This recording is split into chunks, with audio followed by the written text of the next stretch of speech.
बिस्मिल्लाहिर्रहमानिर्रहीम। दर्द की तस्वीर हूँ, बनु कैनुका दिलगीर हूँ, में सुबह का वक्त था कश्मीर हूँ। दर्द कि की तस्वीर हूँ, कारोबारी मशागिल जारी थे।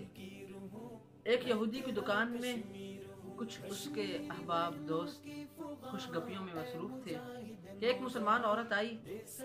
उसने निकाब किया हुआ था।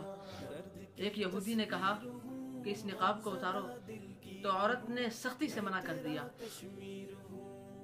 और जब वो बातों में मशगूल थी तो एक शैतान यहूदी ने उस मुसलमान औरत के पर्दे को साथ लगे एक कील के साथ बांध दिया। जब वो जाने लगी तो वो बेपर्दा हो गई। यही माजरा, यही वाकया एक मुसलमान देख रहा था। उसने उसी वक्त फौरन यहूदी को कत्ल कर डाला। जब यहूदी को कत्ल किया तो तमाम यहूदी इकट्ठे हुए और उस मुसलमान को शहीद कर दिया। यही बात जब हजरत मोहम्मद मुस्तफ़ा सल्लल्लाहु अलैहि वसल्लम तक पहुंची तो आप अलैहिस्सलातु वस्सलाम ने तमाम जानिसारान को साथ लिया और उस यहूदी बस्ती की तरफ रवाना हो गए।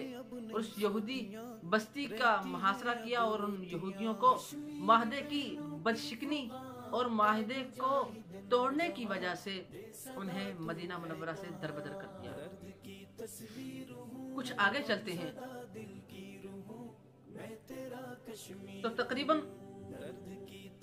90 हिजरी की बात है कि हज्जाज बिन यूसुफ अपने अहबाब के साथ एक खुसूसी मीटिंग में था।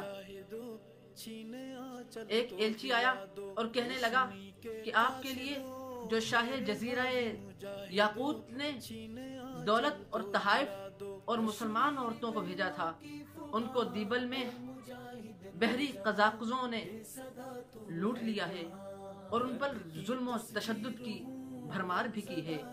और उसी में से, उन्हीं औरतों में से एक औरत ने आपको पुकारा है। वो कहने लगी कि या हज्जाज बिन यूसुफ, ए हज्जाज बिन यूसुफ, आ और अपनी बहनों की मदद कर।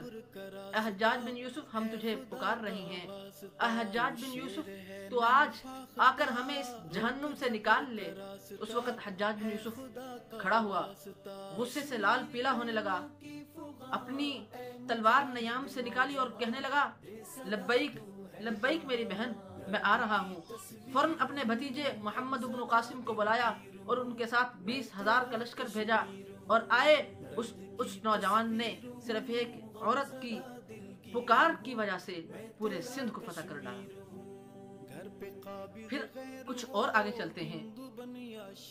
तकरीबन 223 हिजरी का वाकया है कि खलीफा मुअतसिम बिल्लाह अपने दरबारियों के साथ खुशगपियों में मशगूल था कि एक ताजिर आया और कहने लगा कि खलीफा, मैं उमूरिया से आया हूँ। वहाँ पे एक बहन की पुकार सुनी है कि उसका आका उसको मारता है। तो वो पुकार कर कहती है कि वाह मुअतसिमा, उनसुरना, ए मुअतसिम हमारी मदद कर, हम तेरी बहनें हैं। उस वक्त मुअतसिम गुस्से से खड़ा हुआ। उसके हाथ में नबीज़ तमर का एक प्याला था, उसने गुस्से से फेंक दिया और कहने लगा, या अख्ती, ए मेरी बहन, मैं आ रहा हूँ। और फिर तारीख गवाह है, तारीख उठा कर देखो कि उस वक्त उसने अपने दारुल खिलाफा से, अपने कैपिटल से ऐसी फौज भेजी और खुद भी उसका सिपा सलार था कि उसमें से पहला घोड़ा उमूरिया सल्तनत का, पहला घोड़ा उमूरिया शहर का मुहासरा कर रहा था और आखिरी घोड़ा अभी तक उसके दारुल पहुंचा। फिर वहां पर जाकर अपनी बहन की पुकार का जवाब दिया। ये थी हमारी अजमत रफ्ता, ये थी हमारी तारीख। लेकिन अफसोस, सद अफसोस, आज श्रीनगर में, कश्मीर में इंडिया के आरएसएस के गुंडागर्दी मचा रहे हैं। आज माओ के दुपट्टे خون سے رنگین ہو رہے ہیں۔ بہنوں کی پکار کا کوئی جواب نہیں دے رہا، ان کی آوازیں ان کے گھروں کی دیواروں کو ہی ٹکرا کر ان کے کانوں میں جاتی ہیں۔ کیا 1.5 ارب کی آبادی میں سے کوئی ایک بھی مسلمان محمد بن قاسم جیسا نہیں؟ کیا 60 ممالک سے زائد مسلم ممالک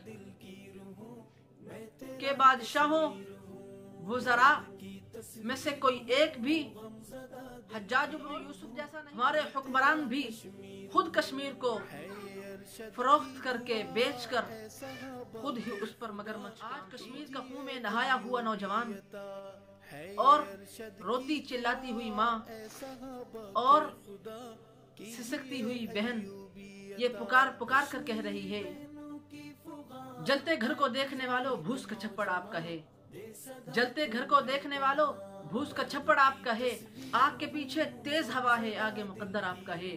اس کے قتل پہ میں بھی خوش تھا، میرا نمبر اب آیا، اس کے قتل پہ میں بھی خوش تھا، میرا نمبر اب آیا، اور میرے قتل پہ آپ بھی خوش ہیں، آگے نمبر آپ کا ہے۔ پھر اپنی بیان بازی میں ادھر ادھر کی بات ہوتی ہے، کبھی فلسطین کے مسلمانوں کی اور کبھی کشمیر کے مسلمانوں کی، کبھی افغانستان کے مسلمانوں کی اور کبھی انڈیا کے ہی مسلمانوں کی بات ہوتی ہے۔ لیکن ان سے یہی کہوں گا کہ تو ادھر ادھر کی نہ بات کر، یہ بتا کہ قافلہ کیوں لٹا، تو ادھر ادھر کی نہ بات کر، یہ بتا کہ قافلہ کیوں لٹا، مجھے رہزنوں سے گلا نہیں، تیری رہبری کا سوال